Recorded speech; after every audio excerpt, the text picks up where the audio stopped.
Hi everyone, it's Az here from HeelvsBabyface with my second video of the day. First one, certainly got a lot off my chest, a little bit animated in places. This one a lot more tempered, but stick around because it's actually going to be quite a bit of fun, I feel. Because nobody is above criticism. We're all worthy of criticism, particularly if somebody repeat offends, then yeah. So you're probably going to find yourself on the back of somebody stepping up and going, "Oi, let's just have a little look at what you're doing, matey." That's fine. Nobody is above reproach. I mean, I wish the comic book industry themselves understood that, then maybe they'd get rid of a lot of tat. But it appears that they're not. So let's just move on. So when you create an article where you want to go after somebody, then I highly recommend you bring substantial evidence to the table, because mudslinging isn't an argument, but evidence is. And if you can construct a good argument, then people will listen and people will be like, "Oh, yeah, okay." So we've got Rich Johnson here at Bleeding Cool, and has Rich put together a well-constructed argument for why he wants to discuss Ethan Van Sciver's mean streak. No, of course he hasn't. In actual fact, I'd probably liken Rich Johnson more to a 14-year-old girl at high school that's trying to grass on somebody for stealing her pencil when really she's just lost it. "Miss, Ethan Van Sciver stole my pencil!" And it's just sat at the bottom of a bag, you know. So let's rattle through the first couple of paragraphs and then let's get to the body of the video, because Rich's argument actually operates off the system of exposing the industry. So Rich could have actually changed the headline to "Ethan Van Sciver actually points out major flaws within mainstream comics today." And it probably would have got him more credibility for it. But no, he kind of went down the hit piece route and it's massively backfired. Some comic book publishers will not survive the effects of the current day situation. Such a loss or reduction of income from the direct market and bookstores alike will see some not able to come back. Rich, you've already lost. Because if you want to construct a well-reasoned argument, it helps when you're not a disingenuous prick. Because you have fallen straight into the reason why comics are suffering right now is because of current day situation. And you know as well as everybody else that that's bollocks. This has just pushed things along quicker. But what's happening to the comic book industry was always inevitable. Always. It was simply a matter of when, and it most likely would have happened within the next 2 years. But it was always going to happen. So when you come with a masked argument, when you know there are other reasons and implications for the current situation, but you choose not to disclose them, it shows you as disingenuous and you lose all credibility from the start. But hey, I don't blame you. It's a Bleeding Cool article, so it was always bound to be shit.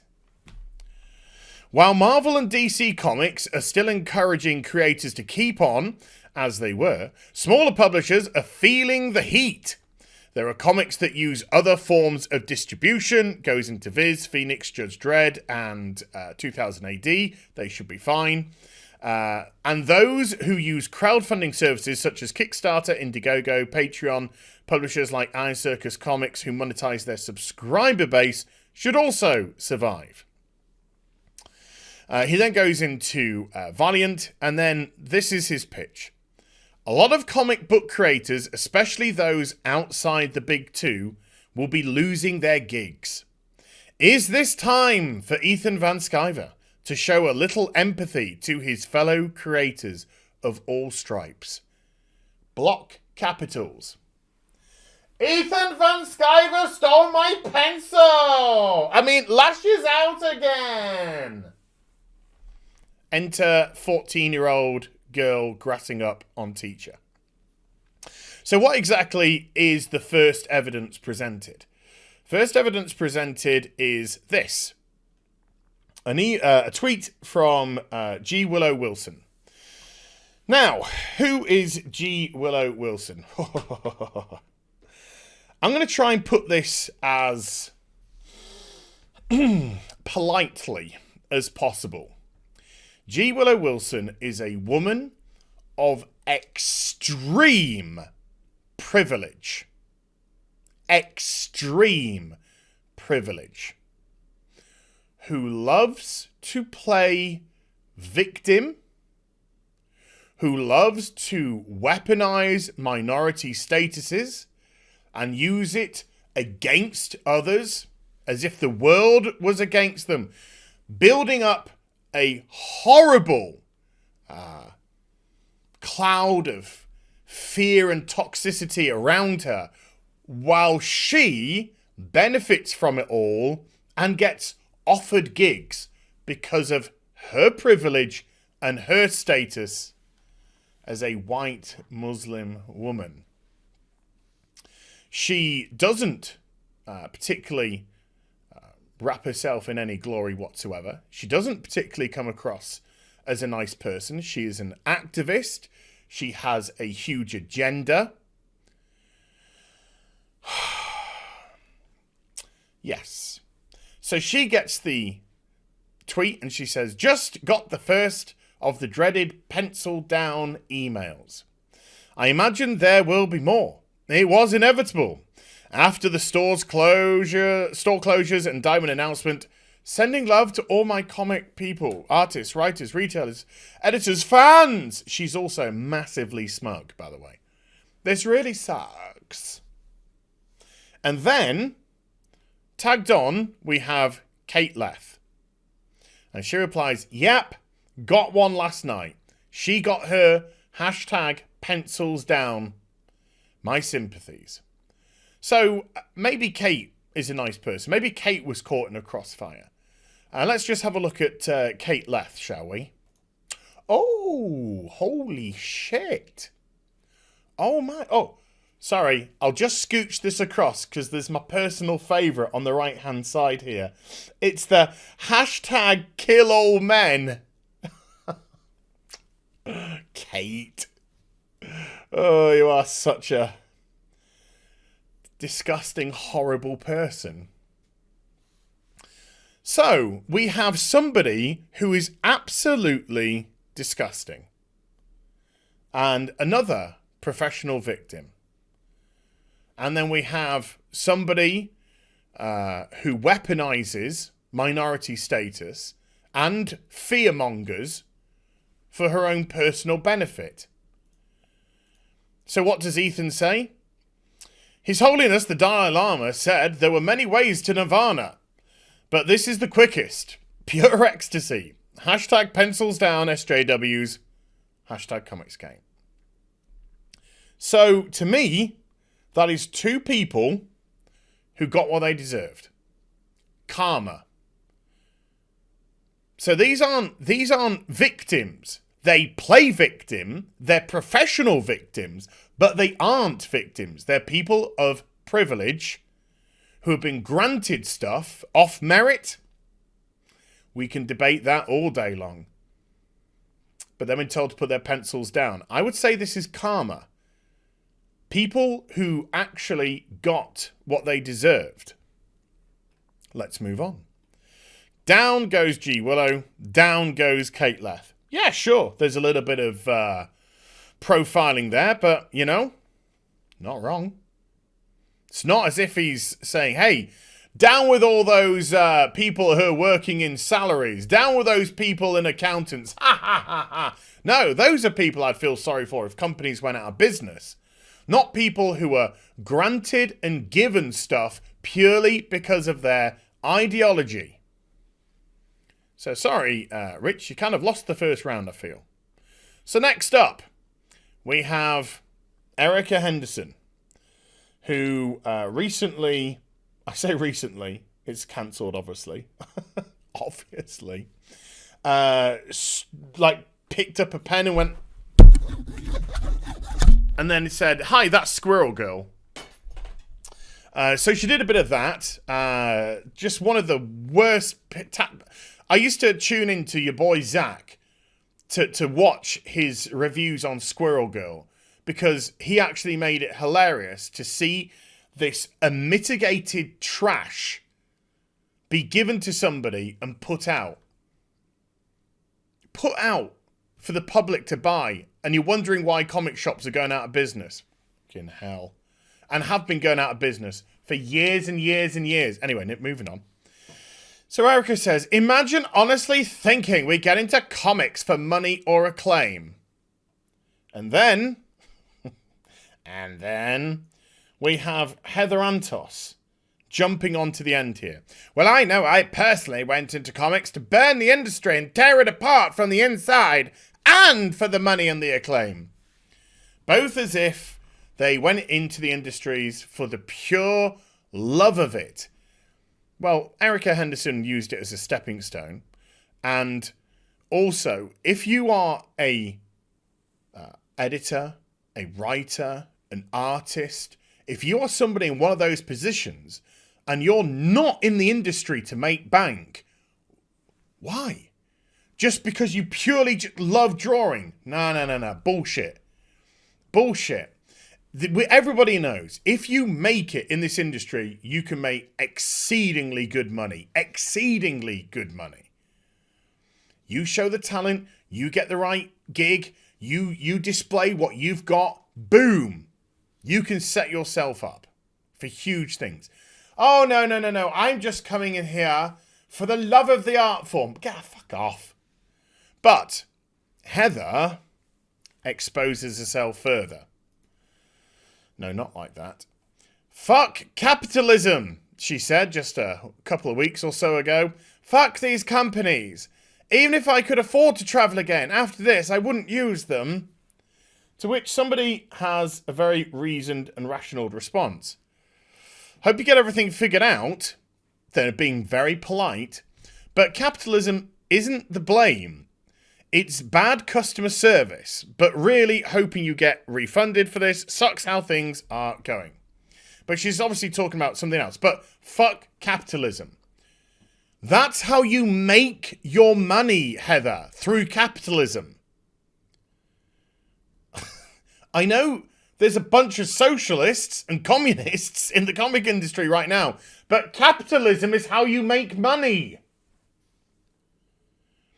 So I know this is slightly out of context, but when that's your attitude towards a capitalist society,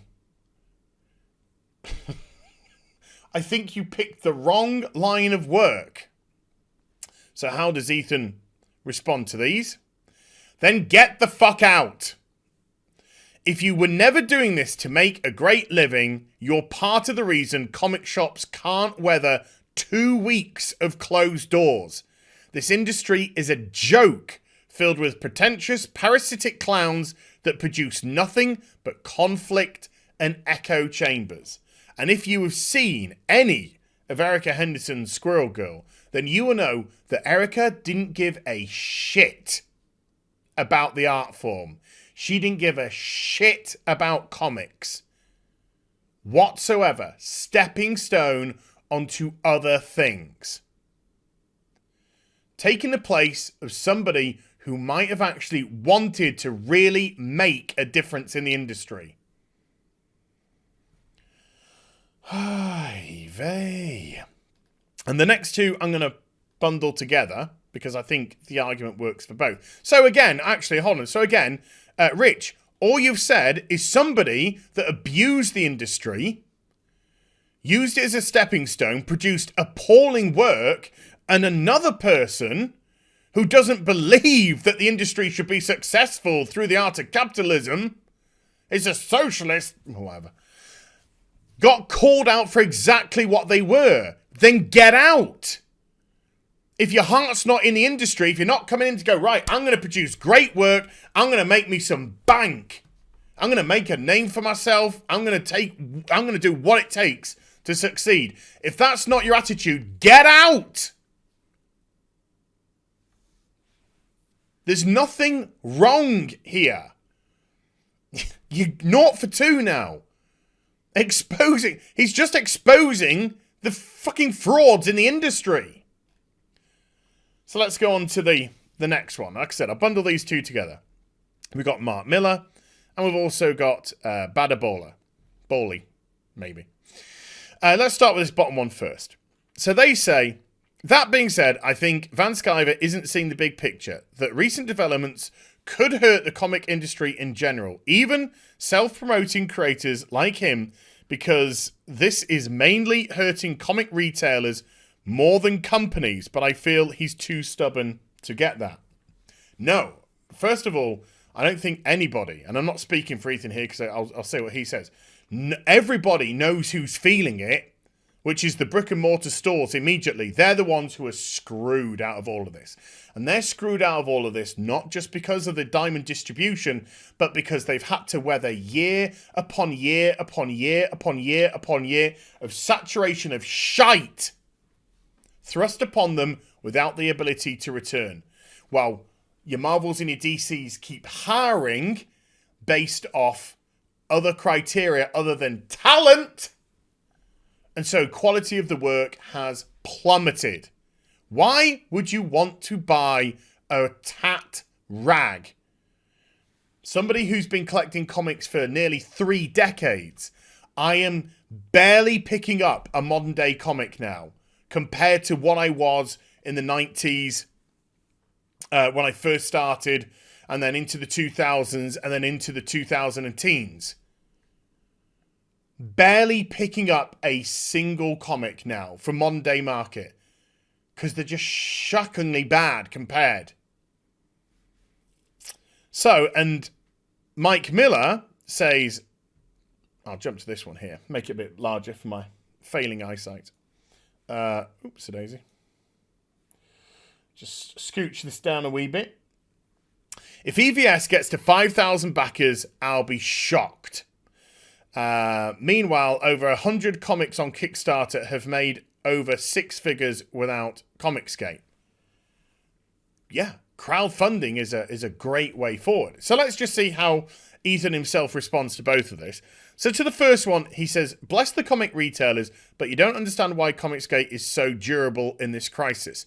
We don't need retailers to sell our comics. We sell straight to customers and ship to them ourselves. 1 or 2 oversized books per year fulfilled by USPS. So he's not having a stab at retailers. He's saying crowdfunding doesn't require retailers. Mainstream industry does. So when diamond distribution has gone, it's screwed because they're no longer distributing new product. This doesn't affect crowdfunding because crowdfunding fulfill themselves. And then to Mike, I don't know what their beef is. I'm not trying to get into their beef, but he responds to Mike by saying, Mike will spend the rest of his life trying to convince himself and others that burning his bridges with Comicsgate wasn't what made him homeless.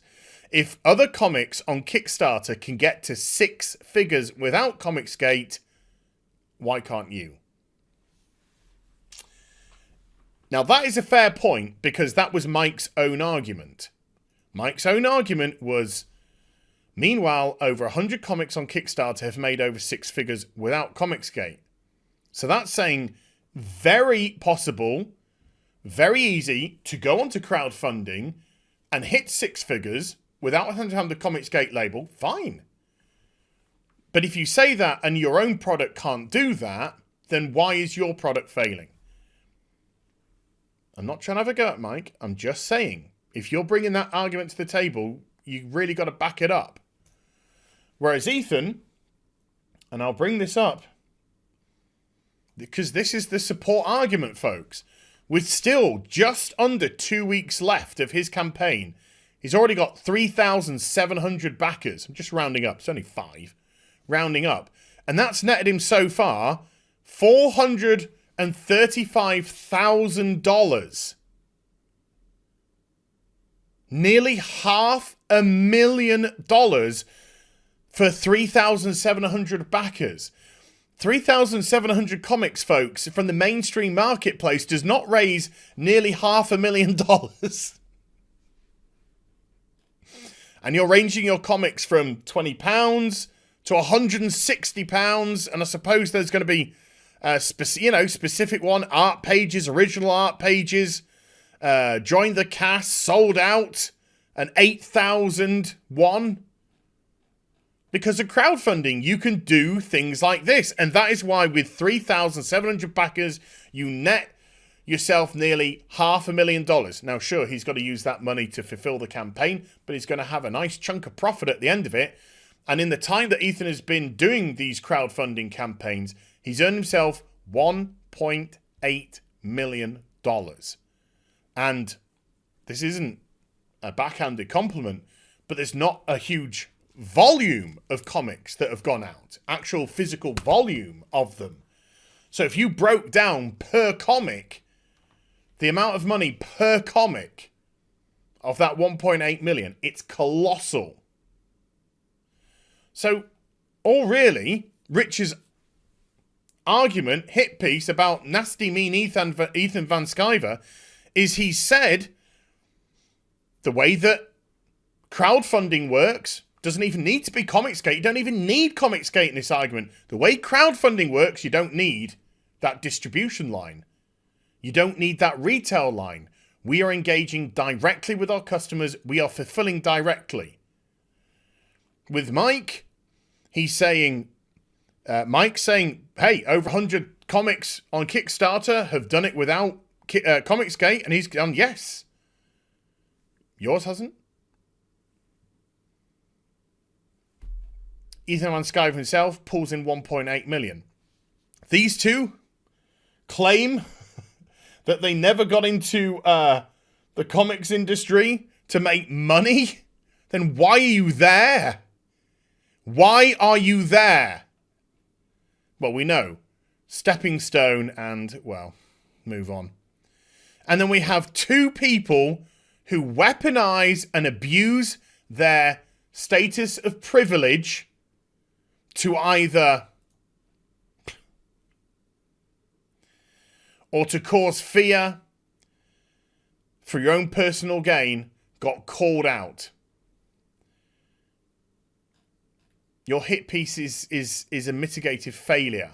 It's shown exactly why mainstream comics has been in such a mess from these people and why crowdfunding is likely going to be the source that takes over from it. Because people in the comic industry, in the mainstream line, if that falls apart, there's some of those people who are going to come to crowdfunding and they're going to make a killing. Sean Gordon Murphy, he'll make a killing. Scott Snyder, he'll make a killing. Greg Capullo, a killing. These people will make a killing on crowdfunding all day long. All they need to do is engage their audience, treat their audience with respect, and the audience will flock to them. But your G. Willow Wilsons won't, and your Kate Leths won't, and your Heather Antoses won't. They won't make jack shit. So let's just go into his conclusion. None of this is new aside from the mean streak. There's nothing mean about what he said. Nothing. Ethan Van Sciver is a very talented and successful comic creator with a business brain, a mobilized, outraged fan base. No. And again, Rich exposes himself for the fake 14-year-old, oh, teacher, Ethan stole my pencils. People have moved to crowdfunding because they are sick and tired of the mainstream industry. They're sick and tired of the garbage that they're churning out. They're sick and tired of the bullshit from the writers and artists that take to Twitter to call them every name under the sun. You have aligned yourself with them. When that goes, good luck. Good luck with your own business.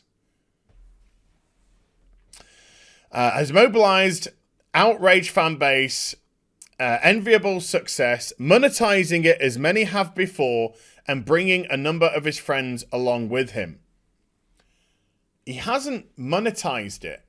People have become part of the process voluntarily. They have come over specifically to get that product. They're not walking into a shop and then having the door closed on them and then having somebody go, all right, mate, I've got all these lovely cameras, 50 quid, that's all it is. They didn't get knocked off from the back of a van. That's not what's going on here at all. They are actively going to, as they would say themselves, the hot dog stand to buy a hot dog. He's a hot dog salesman. And I'm pleased that he found a way to achieve it without a reliance on comic book publishers. It doesn't actually have to always be done while cocking a snook at everyone else around you. Even though, Rich, as well as you know, he's been attacked and attacked and attacked and attacked by the very people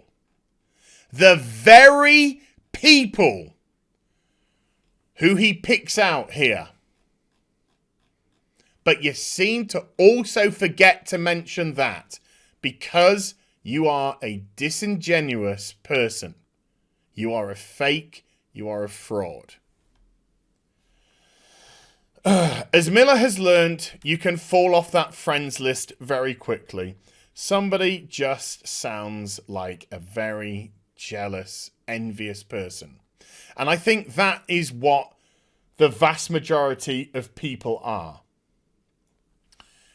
They want to tear this person down. They want to call him all kinds of names under the sun. They've tried. They tried to do the whole Nazi thing because he created an art book called My Struggle, with the front cover being his version of Sinestro. Now, he made no bones that he based his version of Sinestro when he was asked by Jeff Johns to bring back the Sinestro Corps and all that kind of stuff. He made no bones that he wanted to base Sinestro on Hitler. Because wouldn't you want to put a horrible universal villain and base it off a horrible, horrible human? So with Sinestro on the front, My Struggle, it's an art book inside. But you can go around and you have these buffoons who read articles like this, who listen to the crazies who have been shouting at me saying, that book is the book about Ethan repressing minorities. It's a fucking art book with art in it. Yes, it's called My Struggle because of Mein Kampf, with a Sinestro who was based on Hitler because he's basically Space Hitler. He's been dragged through all kinds. And I'm just doing this from an objective standpoint right now. He's been dragged through all sides. And everybody is jealous because he's making bank. He's doing what the mainstream industry can't. Making a shit ton of money. Okay, the vast majority of the mainstream industry. There are some people in the industry, of course, who are still making good money. But on his own, without support, support from major corporations, set this up himself, went with it. 2.5 years later, he's brought in $1.8 million from his campaign so far. I think there's a lot of jealousy. I think there's a lot of spite. There's a lot of envy that's going on here. Oh, well, I guess this is what happens when your hit piece backfires. It simply exposes the industry for what it is. So I hope you enjoyed the vid. If you did, do give it a thumbs up and also subscribe to the channel. Follow me on social media and Twitch for live streaming. Links are in the description box down below. And I'll be back with some more stuff very soon. You take care. Bye for now.